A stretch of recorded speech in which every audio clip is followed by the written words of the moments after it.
बच्चे ही नहीं, बच्चियां भी पढ़ी लिखी हो चुकी, लेकिन फिर भी बुराई का ग्राफ अगर सही समीक्षा की जाए तो समाज में बुराई का ग्राफ लगातार बढ़ रहा।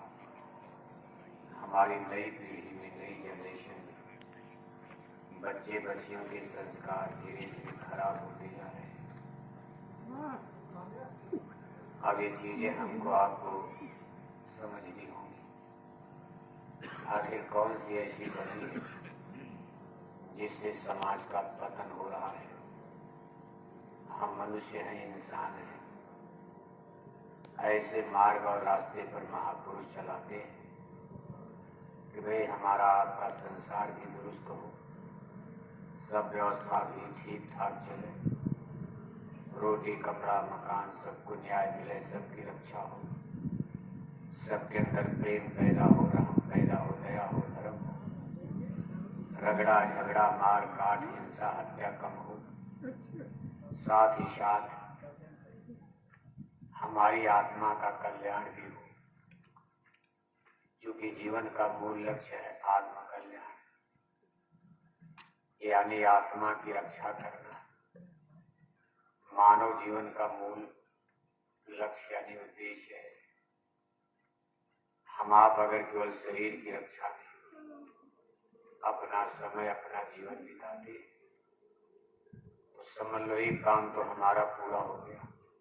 शरीर की रक्षा, जैसे शरीर के लिए रोटी कपड़ा मकान का इंतजाम करना, शरीर के लिए भोजन पानी का इंतजाम करना, शरीर को सुख देने के लिए अनेक प्रकार की व्यवस्था को बनाना।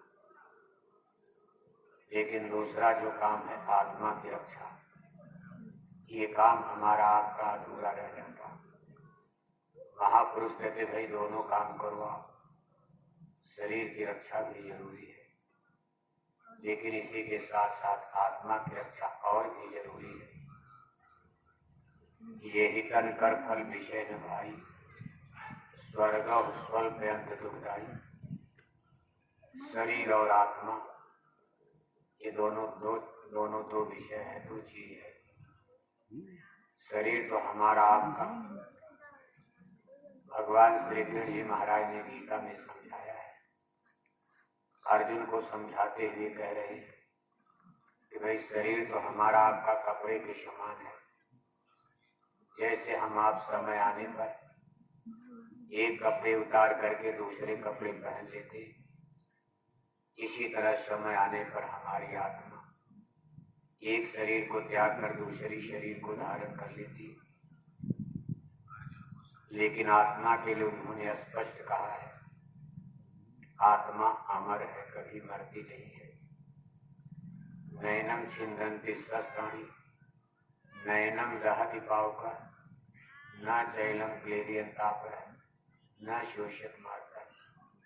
इस आत्मा को कोई हथियार काट नहीं सकता, कोई आग जला नहीं सकती, पानी गला नहीं सकता, हवा सोख नहीं सकती। यानी शरीर तो मर जाएगा, मिट जाएगा, कट जाएगा, मिट जाएगा। सबका शरीर एक न एक दिन नष्ट हो जाता। हमारे आपके पहले जितने लोग दुनिया में पैदा हुए, आपके गुजरात में, सौराष्ट्र में, कहीं भी, चाहे राजा रहे, चाहे प्रजा रहे, अमीर रहे, गरीब रहे, लेकिन समय आने पर सब लोग संसार छोड़कर चले गए। लेकिन आत्मा फिर भी जिंदा बचती है। अब आत्मा कहाँ जाएगी, कहाँ रहेगी, इसके लिए हमको आपको इसी मनुष्य शरीर में इंतजाम करना। अपनी जिम्मेदारी हमको आपको खुद निभानी। आप अपनी आत्मा के लिए अच्छी जगह खराब जगह चुन सकते हो, व्यवस्था कर सकते हो। इतना बड़ा अधिकार परमात्मा ने आपको इस मनुष्य शरीर में दे रखा। आप चाहो तो अच्छी जगह चुन लो, आप चाहो आत्मा के लिए खराब जगह चुन लो। चाहे इसको आप दुख में डाल दो, चाहे इसको आप सुख में डाल दो, चाहे इसको आप स्वर्ग ले चलो, चाहे आत्मा को नरक ले चलो, चाहे इसको आप मुक्ति मोक्ष के पद मुकाम पर ले चलो, चाहे तो 4 खान चौड़